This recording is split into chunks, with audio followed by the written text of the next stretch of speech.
Ce mercredi 8 avril 2020, nous sommes au milieu de la semaine pascale. Après l'entrée remarquable du dimanche des Rameaux, Jésus passe sa dernière semaine à Jérusalem. Vous pouvez lire une partie de cette histoire dans le livre de Jean, dans la Bible, depuis le chapitre 12 jusqu'au chapitre 17 inclus. C'est incroyable, le nombre de choses et de paroles qu'il a faites et dites dans ce court laps de temps. De plus, chaque événement semble extraordinaire, de force, de puissance. Un vrai testament. Le chapitre 13 nous montre Jésus lavant les pieds de ses disciples.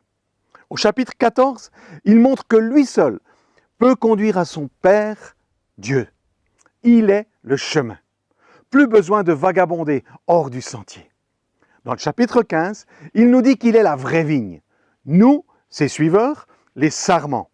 Son Père, en vigneron avisé, taille ces sarments afin qu'ils produisent un meilleur fruit. Le produit de ces grappes contient son nouveau commandement. Aimez-vous les uns les autres, comme je vous ai aimé. Au chapitre 16, il nous sécurise, nous réconforte en affirmant qu'il est vainqueur et que sa paix sera sur nous et en nous par son esprit.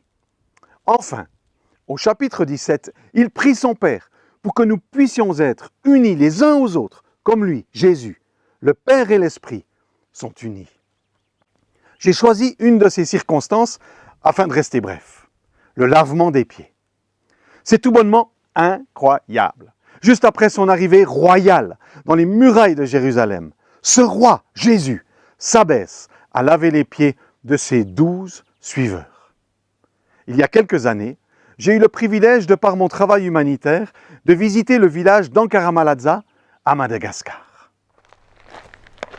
Ils ont été accueillis par un lavement des pieds accompli par les anciens, donc les chefs du village, en souvenir et en obéissance à ce que Jésus avait démontré comme exemple dans ce chapitre de la Bible en Jean 13. Que d'émotions, je vous assure, les larmes étaient abondantes chez bien des arrivants. Jésus montre par là le style de leadership qu'il désire parmi ceux qui veulent lui ressembler et le suivre. Servir les autres dans les plus petites choses ou dans les aspects ingrats, insignifiants, et avoir l'humilité nécessaire dans nos rapports les uns vis-à-vis des autres. Jésus, le roi des rois, le Seigneur des seigneurs, celui qui a vaincu les puissances des ténèbres, guéri les malades, ramené à la vie des morts, s'agenouille devant Judas, qui le trahira, ou Pierre, qui le reniera. Tout simplement incroyable, impossible, mais pourtant bien réel et vrai. Ce n'est pas un hasard si Jésus insiste autant sur la présence de Dieu en nous dans les chapitres 16 et 17. Car sans cette nouvelle vie divine, ce style de vie est absolument irréaliste et inapplicable. Jésus l'affirme, sans lui, nous ne pouvons rien faire. Mais avec son esprit, tout devient possible. Je ne suis plus celle que j'étais il y a quelques années, même si le chemin n'est pas encore terminé et que la route de la transformation me paraît encore longue. Il y a de réelles différences grâce à la vie de Dieu en moi. Et toi, où en es-tu dans ce processus de transformation? Je te souhaite une bonne fin de semaine dans cette perspective. Bonne journée, à dimanche.